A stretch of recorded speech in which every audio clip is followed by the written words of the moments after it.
जय श्री कृष्ण प्यारे बच्चों, राधे राधे। स्वागत करते हैं आप सभी का परीक्षा पीडिया में। प्यारे बच्चों, आज की क्लास में हम बात करने वाले हैं वर्णमाला, हिंदी के एक ऐसा चैप्टर जहां से आपके एग्जाम में काफी बार प्रश्न पूछे जाते हैं और सबसे अधिक प्रश्न पूछे जाने वाला ये चैप्टर है वर्णमाला। तो प्यारे बच्चों, वर्णमाला से 50 ऐसे प्रश्नों को हमने आज लिया है जो कि आपके एग्जाम में काफी बार रिपीटेड भी हुए हैं। तो चलिए वीडियो सेशन को शुरू करते हैं। बात करते हैं पहले प्रश्न की। निम्नलिखित में से महाप्राण व्यंजन कौन से हैं? क च ट त प, ख छ ठ थ फ, ग ज ड द ब या य र ल व। तो यहाँ पे बात आ रही है प्यारे बच्चों महाप्राण व्यंजन की। अच्छा, ये महाप्राण व्यंजन होते क्या हैं? पहले हम इसे ये जान लेते हैं।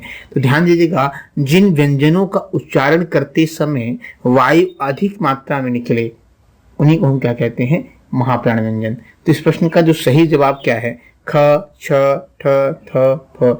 अगर आप इन व्यंजनों का उच्चारण करेंगे प्यारे बच्चों तो देखेंगे वायु की जो मात्रा है वो अधिक मात्रा में वायु मुख से निकलती है। ऑप्शन नंबर हम जाएंगे बी के साथ। अगर हम बात करें प्यारे बच्चों की जो है य र ल व की बात करें, जो साथ का ये भी प्रश्न पूछा जाता है, य र ल व कौन से व्यंजन है? तो ये अंतस्थ व्यंजन है। काफी बार आपके एग्जाम में ये भी पूछा गया है। ये कौन से व्यंजन है प्यारे बच्चों? अंतस्थ व्यंजन है य र ल व। ठीक है, बात करते हैं प्यारे बच्चों अगले प्रश्न की। प्रत्येक वर्ग का दूसरा और चौथा वर्ण क्या कहलाता है? तो प्रत्येक वर्ण का जो प्यारे बच्चों दूसरा और चौथा वर्ण होता है उसे हम क्या कहते हैं? महाप्राण व्यंजन कहते हैं। क्या कहते हैं? महाप्राण व्यंजन कहते हैं। जैसे आप क ख अगर पढ़ेंगे तो क ख मतलब ख कौन सा है? ये ख की बात करें तो ये दूसरा हो गया और उसके बाद ग नहीं लेंगे, हम घ लेंगे। तो प्रत्येक वर्ण का, जैसे हम च छ, छ के बाद ज झ नहीं, झ लेंगे। ठीक है, च छ। तो ये क्या है प्यारे बच्चों? ये आपका दूसरा और चौथा वर्ण है। इसे हम क्या कहते हैं? महाप्राण व्यंजन। यानी जिन व्यंजनों के उच्चारण में अधिक समय लगता है उन्हें हम क्या कहते हैं? मैंने बताया भी, उन्हें हम महाप्राण व्यंजन कहते हैं। ह हो गया, ध हो गया, भ हो गया, ये क्या है? ये महाप्राण व्यंजन कहते हैं।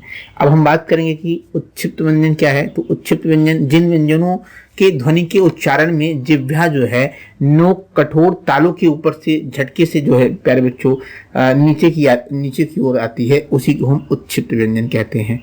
ठीक है, अल्पप्राण व्यंजन की बात करें। अल्पप्राण व्यंजन क्या है कि जिन व्यंजनों का उच्चारण करते समय कम समय लगता है उन्हीं को हम अल्पप्राण व्यंजन कहते हैं। जैसे आपका अल्पप्राण व्यंजन कौन कौन से हैं? क हो गया, ग हो गया, च हो गया, ठीक है, ज हो गया, ट हो गया। ये क्या है? ये आपके अल्पप्राण व्यंजन है। इनका उच्चारण करते समय बहुत ही कम समय लगता है। अब बात आती है अनुनासिक व्यंजन की। तो अनुनासिक व्यंजन की बात करें हम कि जिन स्वरों का उच्चारण मुख और नासिक यानी नाक की भाग से होता है उन्हीं को हम क्या कहते हैं? अनुनासिक व्यंजन कहते हैं। ठीक है, इस प्रश्न का जवाब क्या है? ऑप्शन नंबर ए, महाप्राण व्यंजन। बात करते हैं अगले प्रश्न की। हिंदी भाषा में ह्रस्व स्वरों की संख्या कितनी है? तो हिंदी भाषा में अगर हम बात करें ह्रस्व स्वरों की प्यारे बच्चों, तो ह्रस्व स्वरों की जो संख्या है वो कितनी बताई गई है? वो 4 बताई गई है। ऑप्शन नंबर जाएंगे हम बी के साथ प्यारे बच्चों। और अगर हम व्याकरण में बात करें स्वरों की संख्या कितनी है, तो स्वरों की संख्या कितनी है प्यारे बच्चों? स्वरों की संख्या कितनी बताई गई है? 11 बताई गई है। कितनी बताई गई है प्यारे बच्चों?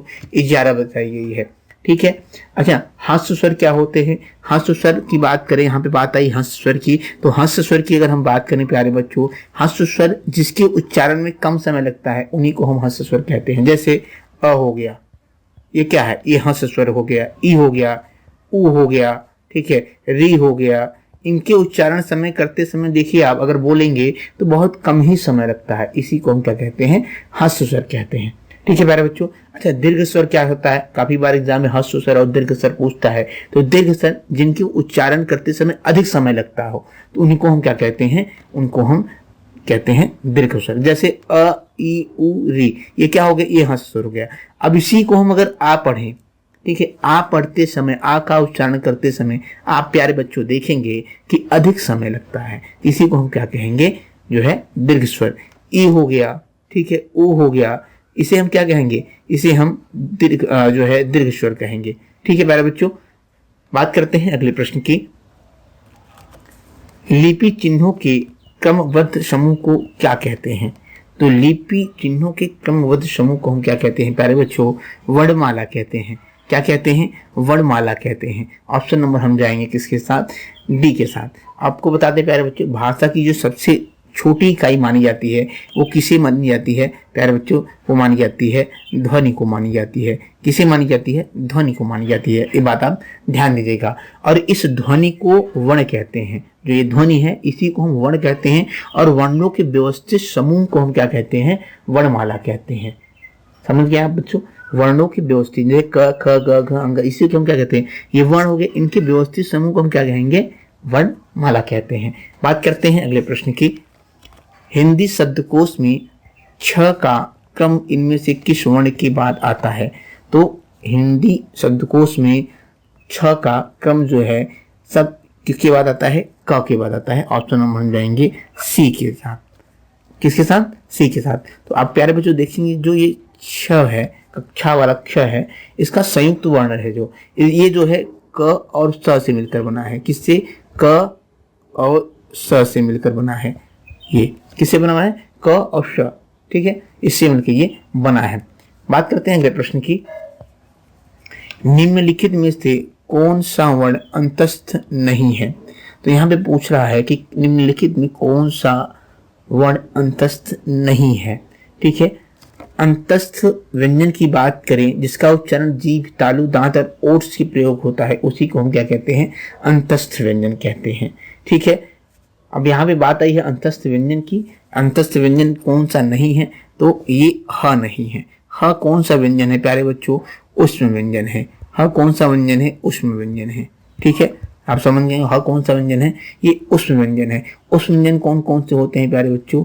ये ऊष्म व्यंजन जो होते हैं ये होते हैं प्यारे बच्चों श होते हैं। ठीक है, श क्या है आपका? ये श ऊष्म व्यंजन है। ठीक है, ये भी श ऊष्म व्यंजन है। यानी जो तीनों श हैं ये क्या है? ये ऊष्म व्यंजन है। ठीक है, और य र ल व ये क्या है? ये अंतस्थ व्यंजन है। ठीक है, बात करते हैं अगले प्रश्न की। निम्नलिखित व्यंजनों में से कौन से व्यंजन का उच्चारण तालु से होता है? तो बात आ रही है कि तालु से किस व्यंजन का उच्चारण होता है। तो अगर हम क की बात करें प्यारे बच्चों, तो क की जो उच्चारण स्थान है ये कहाँ से है प्यारे बच्चों? ये कंठ से है। कहाँ से है? ये कंठ से है। अगर हम बात करें जो है ढ की, तो इसका उच्चारण स्थान कहाँ से? मूर्धन्य से है। कहाँ से? मूर्धन्य से। ठीक है, इसका उच्चारण स्थान कहाँ से? मूर्धन्य से। अच्छा, मूर्धन्य वाले कौन कौन से वर्ड हैं अगर पूछे तो? ट, ठ, ढ, ढ, र, ड़ और र और श, ये क्या है? ये मूर्धन्य व्यंजन है। ठीक है, अगर हम म की बात करें तो म जो है ओष्ठ व्यंजन है। म की अगर उच्चारण आप करेंगे तो ये कौन सा व्यंजन है? ओष्ठ व्यंजन है। ठीक है, अगर हम बात करें छ की तो छ कौन सा व्यंजन है प्यारे बच्चों? ये तालु व्यंजन है। ऑप्शन नंबर हम जाएंगे सी के साथ। किसके साथ प्यारे बच्चों? सी के साथ। अच्छा, तालु व्यंजन की क्या वो है कि तालु व्यंजन इसके उच्चारण प्यारे बच्चों जीभ के अगले भाग के ऊपर उठकर होता है, तालु को स्पर्श करता है, उसी को हम क्या कहते हैं? तालु व्यंजन कहते हैं। बात करते हैं अगले प्रश्न की। य, र, ल, व किस वर्ग के व्यंजन हैं? अभी मैंने पीछे आपको इसके बारे में बताया था, आप बताएं हमें कि य, र, ल, व किस वर्ग के व्यंजन है। तो ये अंतस्थ व्यंजन है। इसके बारे में मैंने अभी आपसे डिस्कस किया हुआ था। ऑप्शन जाएंगे हम बी के साथ। बात करते हैं अगले प्रश्न की। निम्नलिखित में से विवृत स्वर कौन से हैं? ई, आ, उ या औ। तो विवृत स्वर होते क्या हैं? पहले हम इसे समझ लेते हैं। जिन स्वरों के उच्चारण में मुख द्वार पूरा खुला होता है प्यारे बच्चों, उन्हीं को हम विवृत स्वर कहते हैं। इसमें जो दिया हुआ है आप देखेंगे आ के उच्चारण स्थान अगर देखेंगे, जब आप आ का उच्चारण करेंगे, बोलेंगे, तो इसमें मुख जो है पूरा खुला होता है, इसी को हम विवृत स्वर कहते हैं। अगर हम बात करें ई, उ या औ की, तो ठीक है प्यारे बच्चों, अगर हम ई, उ की बात करें यहाँ पे ई और किसकी? ओ की, तो ये दोनों क्या है प्यारे बच्चों? ये दोनों आपके क्या हैं? समवृत हैं। ठीक है, अच्छा इसकी परिभाषा क्या है? तो जिन स्वरों के उच्चारण में मुख द्वार लगभग बंद होता है, उन्हीं को हम क्या कहते हैं, समृद्ध स्वर कहते हैं। क्या कहते हैं, समृद्ध स्वर उन्हीं को हम कहते हैं जिनका उच्चारण करते समय मुख द्वार बहुत लगभग खुला होता है। जैसे आप ई पढ़ें, ई पढ़ें, ओ पढ़ें, तो इनका जो उच्चारण जो हम करते हैं तो मुख द्वार बहुत कम खुला होता है। अर्ध समृद्ध की बात करें तो ये ओ जो है ये आपका अर्ध समृद्ध है, यानी जिन स्वरों के उच्चारण में मुख द्वार आधा बंद रहता है उन्हीं को क्या कहते हैं, अर्ध समृद्ध कहते हैं। ये क्या है आपका, ये आपका अर्ध समृद्ध है। बात करते हैं प्यारे बच्चों अगले प्रश्न की। निम्नलिखित में से कौन सा वर्ण दंत्य नहीं है। यहाँ पे पूछ रहा है निम्नलिखित में से कौन सा वर्ण दंत्य नहीं है, त, द, ल या य। तो यहाँ पे जो है प्यारे बच्चों यह वर्ण जो है ये क्या है, ये दंत्य नहीं है। अच्छा यह क्या है, यह तालव्य है। यह क्या है प्यारे बच्चों, यह तालव्य है, वर्ग में आता, वर्ण में आता है। ठीक है, क्या है, तालव्य। और त, द और ल ये क्या है, ये दंत व्यंजन है प्यारे बच्चों। इनका उच्चारण प्यारे बच्चों कहाँ से होता है, जिह्वा जब दांतों से लगती है उन्हीं को हम क्या कहते हैं, दंत व्यंजन कहते हैं। प्यारे बच्चों अगले प्रश्न की बात करते हैं। निम्नलिखित में से कौन सा संयुक्त स्वर नहीं है। तो यहाँ पे बात आई है संयुक्त स्वर की। तो संयुक्त स्वर होता क्या है प्यारे बच्चों, वे स्वर जो दो या दो से अधिक स्वरों से मिलकर बने होते हैं उन्हीं को हम संयुक्त स्वर कहते हैं। अच्छा संयुक्त स्वर की संख्या कितनी होती है, इनकी संख्या प्यारे बच्चों 5 होती है। कौन कौन सी होती है संयुक्त स्वर प्यारे बच्चों, इसे हम पहले आपको बता दें कि ए हो गया, ठीक है, ए, ठीक है, ओ, ठीक है, और आपका रे, ठीक है। ये क्या हो गया प्यारे बच्चों, ये आपके क्या हो गए, संयुक्त स्वर हैं। तो आप देख सकते हैं ये भी आपका ऑप्शन नंबर ये सही है, ये सही है, ठीक है। लेकिन प्यारे बच्चों अगर आप यहाँ पे देखेंगे ऊ जो है ये आपका संयुक्त व्यंजन नहीं है, नहीं पूछ रहा है, ये तीनों संयुक्त व्यंजन है प्यारे बच्चों, लेकिन ओ ये नहीं है। बात करते हैं अगले प्रश्न की। निम्नलिखित में से पार्श्विक ध्वनि कौन सी है। तो पार्श्विक ध्वनि हम कहते किसे हैं प्यारे बच्चों, ये हम जानना पहले अत्यंत आवश्यक है। ऐसे शब्द जिनका उच्चारण प्यारे बच्चों जो है वायु जिह्वा के दोनों बगल से होकर निकलती है उन्हीं को हम क्या कहते हैं, पार्श्विक ध्वनि कहते हैं। ये कौन सा है इसमें, इस प्रश्न का जो सही जवाब वो है ऑप्शन नंबर बी आपका ल, ये क्या है, पार्श्विक ध्वनि है। बात करते हैं अगले प्रश्न की प्यारे बच्चों। निम्नलिखित में से कौन सा स्वर कंठ तालव्य है, ई, आ, ओ या ए। तो कंठ तालव्य की बात करें, पहले हम जान लेते हैं कंठ तालव्य होता है क्या है। ऐसे वर्णों का उच्चारण करते समय जिनका जो है उच्चारण जब हम करते हैं तो दोनों जगह से होता है, कहाँ से, कंठ और तालु से, उन्हीं को हम क्या कहते हैं, कंठ तालव्य स्वर कहते हैं। ये कौन कौन से होते हैं, ए यानी ए और ए, ठीक है, ये क्या है आपके, ये कंठ तालव्य है। अगर हम बात करें ए की तो ये तालव्य व्यंजन है, अगर आ की बात करें तो ये कंठ व्यंजन है, और ओ की बात करें तो ये क्या है, कंठोस्थ व्यंजन है। बात करते हैं अगले प्रश्न की। अंग का उच्चारण स्थान कहाँ से होता है। तो इसका उच्चारण स्थान कहाँ से होता है प्यारे बच्चों, नासिक से होता है। कहाँ से, नासिक से। ऑप्शन नंबर जाएंगे तो इसके साथ ए के साथ जाएंगे, ठीक है प्यारे बच्चों। बात करते हैं अगले प्रश्न की। उच्चारण स्थान की दृष्टि से कौन सा विकल्प शुद्ध है।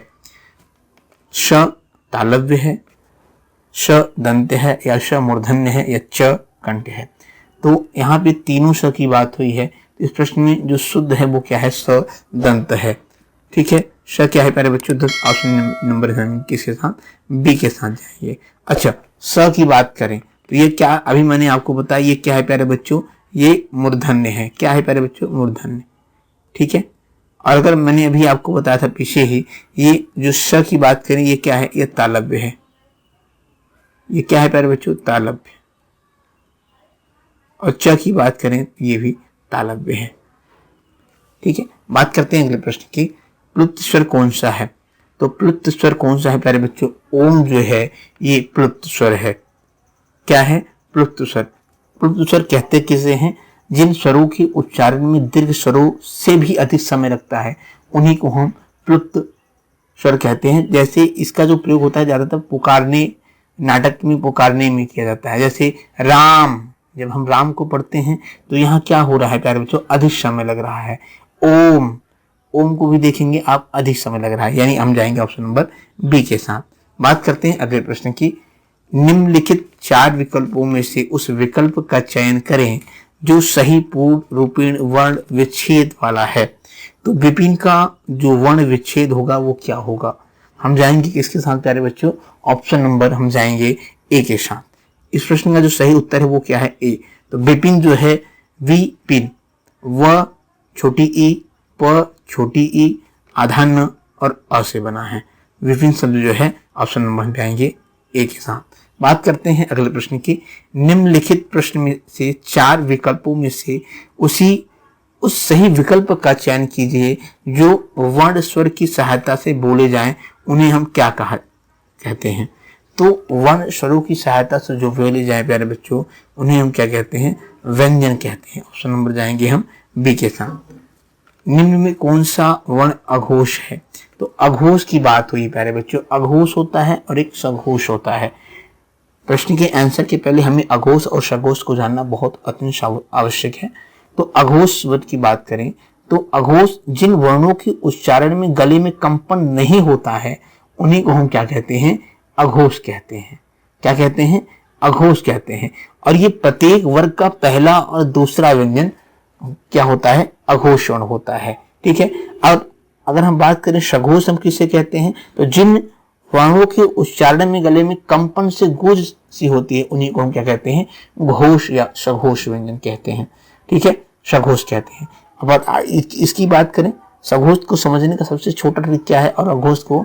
तो अघोष में मैंने अभी आपको क्या बताया, पहला और दूसरा किसी वर्ण माला की जो वर्ण है, वर्ग है, उसका वर्ग का पहला और दूसरा, पहला और क्या है प्यारे बच्चों, ये पहला और दूसरा जो है ये क्या है? अघोष है। क्या है? अघोष है। और इसमें क्या है प्यारे बच्चों? तीसरा, चौथा और पांचवा, तीसरा, चौथा और पांचवा, ये क्या है? घोष है। अब हम आपको दिखा दे रहे हैं। क और च, क और ख। एक मिनट प्यारे बच्चों। क और ख, छ और क्या हो जाएगा प्यारे बच्चों? छ, ट और ठ। ठीक है। ऐसे ही प, फ, ये क्या है? ये आपकी किस में आएंगे? अघोष में आएंगे। किस में आएंगे प्यारे बच्चों? अघोष में। और सघोष की बात करें प्यारे बच्चों, ये कौन कौन से हैं? ये इसे ग, घ, ग, यानी पहला दूसरा क्या है? ये अघोष है। और तीसरा, चौथा, पांचवा वर्ग का जो वर्ण है उसे हम क्या कहेंगे? उसे हम कहेंगे घोष या जो है प्यारे बच्चों सघोष। ठीक है, आप समझ गए होंगे कि पहला दूसरा, सबसे आसान ट्रिक आप जान लीजिए, पहला और दूसरा ये घोष हो गए, अघोष हो गए। और अगर हम बात करें प्यारे बच्चों, तीसरा, चौथा और पांचवा, अगर हम इसकी बात करें तो ये कौन से वर्ग में आते हैं? ये आएंगे घोष में आएंगे। ठीक है। बात करते हैं अगले प्रश्न की। इस प्रश्न का जो सही जवाब है वो है ऑप्शन नंबर ए। बात करते हैं अगले प्रश्न की। वर्णों के समुदाय को क्या कहते हैं? वर्णमाला, सर्वनाम, अक्षर या क्रिया? तो वर्णों के समुदाय को हम क्या कहते हैं प्यारे बच्चों? हम कहते हैं वर्णमाला कहते हैं। क्या कहते हैं?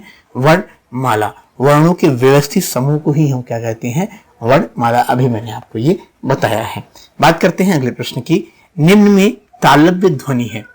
तो तालव्य ध्वनि की बात करें प्यारे बच्चों, अभी मैंने आपको पीछे ही तालव्य ध्वनि बताया, मूर्धन्य ध्वनि बताया, ओष्ठ ध्वनि बताया, कंठ ध्वनि बताया। तो अब आप हमें बताएं कि इस प्रश्न में तालव्य ध्वनि कौन सी है? तो तालव्य ध्वनि कौन सी है प्यारे बच्चों? सी आपका क्या है? ये तालव्य ध्वनि है। ऑप्शन नंबर सी हम जाएंगे इस प्रश्न का।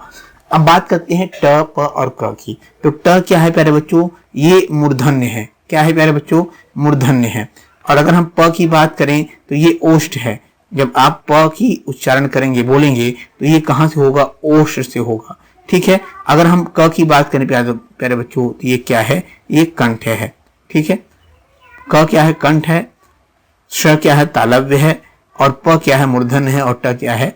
प क्या है आपका? ओष्ठ है। और ट क्या है? मूर्धन्य है। बात करते हैं अगले प्रश्न की।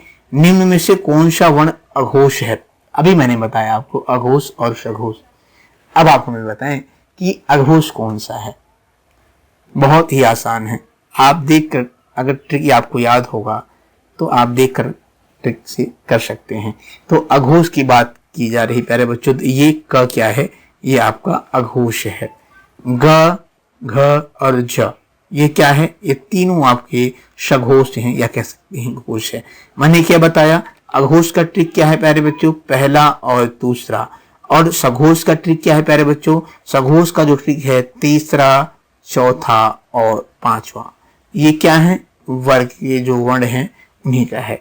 पहला क्या है, पहला दूसरा क्या है प्यारे अघोष, और ये तीनों क्या है, तीसरा चौथा और पांचवा, ये क्या है आपके घोष या कह सकते हैं हम सघोष। ये ट्रिक अगर आपको याद हो गया, आप एग्जाम सेंटर में भी बैठेंगे तो आप उसे करके आ सकते हैं, बड़ी आसान ट्रिक है। बात करते हैं अगले प्रश्न की।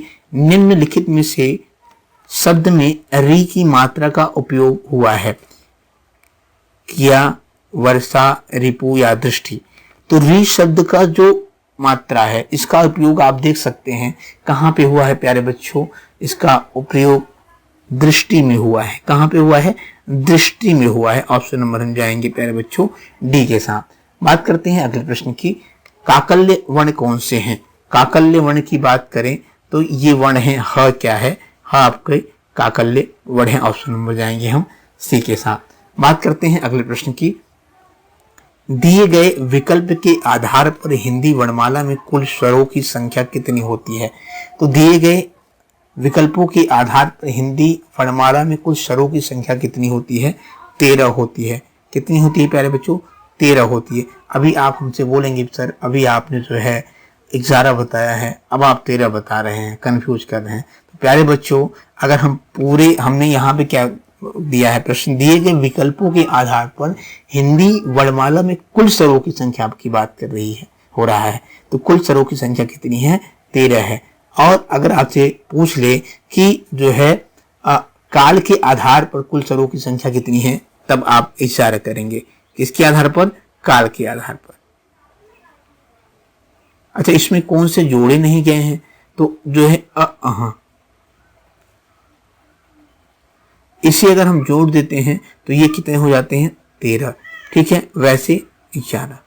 समझ गए होंगे। ये क्या है, ये अनुस्वार है। ये दोनों क्या है प्यारे बच्चों, ये अनुस्वार हैं। क्या है, अनुस्वार। ये दोनों अनुस्वार हैं। इनको जो है अयोगवाहक की श्रेणी में रखा गया है, जिसकी संख्या केवल 2 होती है। ठीक है। बात करते हैं अगले प्रश्न की। हिंदी में ठ ध्वनि है, तो ठ ध्वनि क्या है प्यारे बच्चों, ये मूर्धन्य है। ऑप्शन नंबर जाएंगे हम सी के साथ। बात करते हैं अगले प्रश्न की हम। निम्न में से कौन सा शब्द स्पर्श संघर्षी व्यंजन है। तो स्पर्श संघर्षी व्यंजन की बात करें प्यारे बच्चों, तो इस प्रश्न का जो सही जवाब है वो ऑप्शन नंबर आपका जो है ए सही है, ज। ठीक है। अगर हम स की बात करें तो उष्म संघर्षी व्यंजन है। ये क्या है, उष्म संघर्षी व्यंजन, उष्म संघर्षी व्यंजन। और ल की बात करें तो र की बात करें तो ये क्या है, ये लुंठित शब्द है। बात करते हैं अगले प्रश्न की। ढ किस प्रकार की ध्वनि है, तो ये जो है किस प्रकार की ध्वनि है प्यारे बच्चों, उच्छित ध्वनि है। ठीक है, कौन सी है, उच्छित ध्वनि है।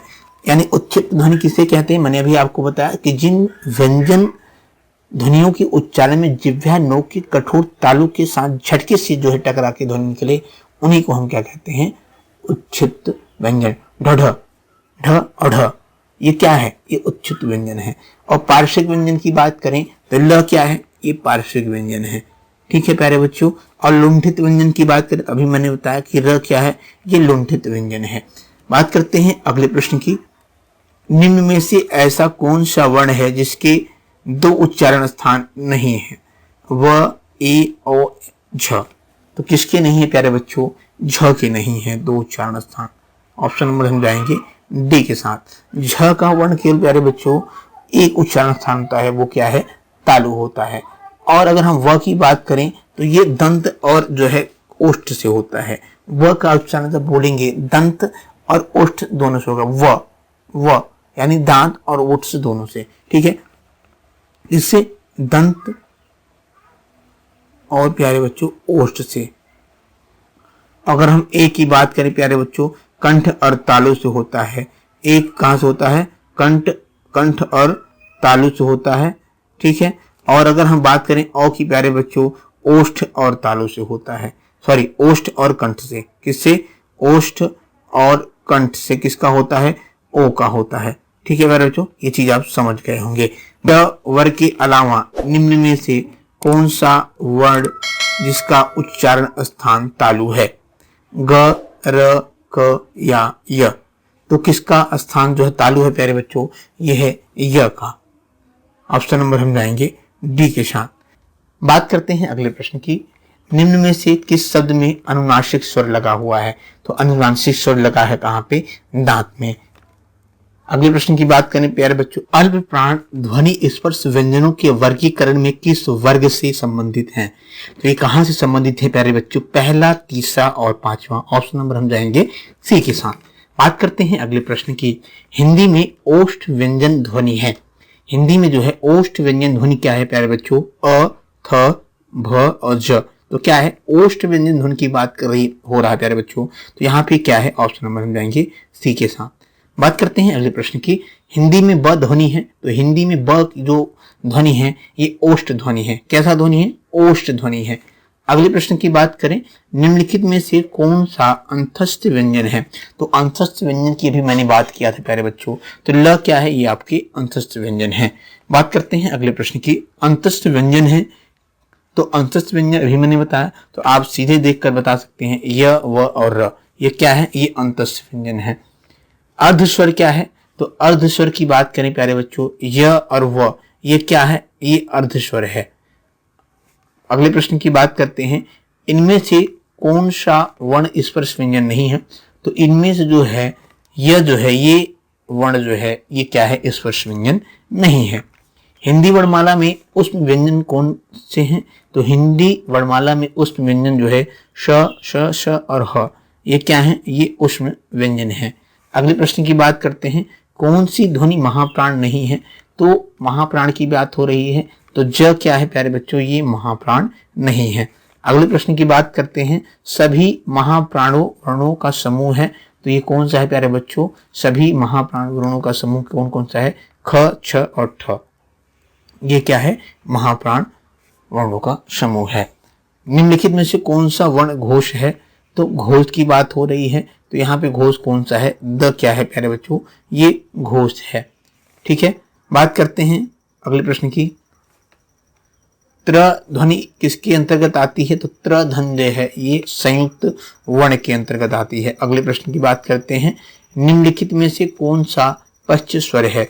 ज, ई, ढ या आ? तो पश्च स्वर की बात हो रहा है यहाँ पे। आ जो है ये क्या है प्यारे बच्चों? पश्च स्वर है। भाषा निर्माण की इकाइयों का सही अनुक्रम निम्नलिखित में से क्या है? तो भाषा निर्माण की इकाइयों का जो सही अनुक्रम है प्यारे बच्चों, ध्वनि, शब्द, पद और वाक्य, यानी ऑप्शन नंबर हम जाएंगे डी के साथ।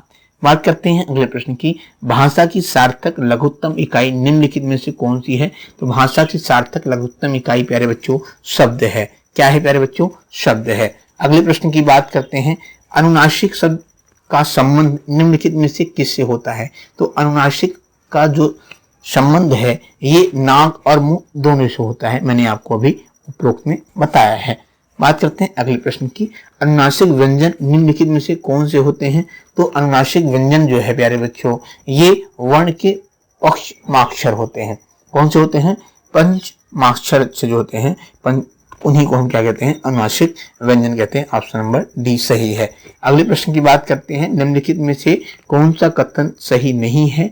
तो ई संयुक्त स्वर नहीं है, ये जो है कथन सही नहीं है। अ कंठ है, आ दीर्घ है, ई मूल स्वर है और ई संयुक्त स्वर नहीं है।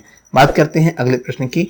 स्पर्श व्यंजनों के वर्गीकरण में अंतिम वर्ण कौन सा होता है? तो ये होता है प्यारे बच्चों अंतिम वर्ण ये म होता है। प्यारे बच्चों उम्मीद करते हैं क्लास आपको अच्छी लगी होगी। क्लास कैसी लगी आप हमें कमेंट बॉक्स में जरूर बताएं। मिलते हैं अगले क्लास में, तब तक के लिए धन्यवाद।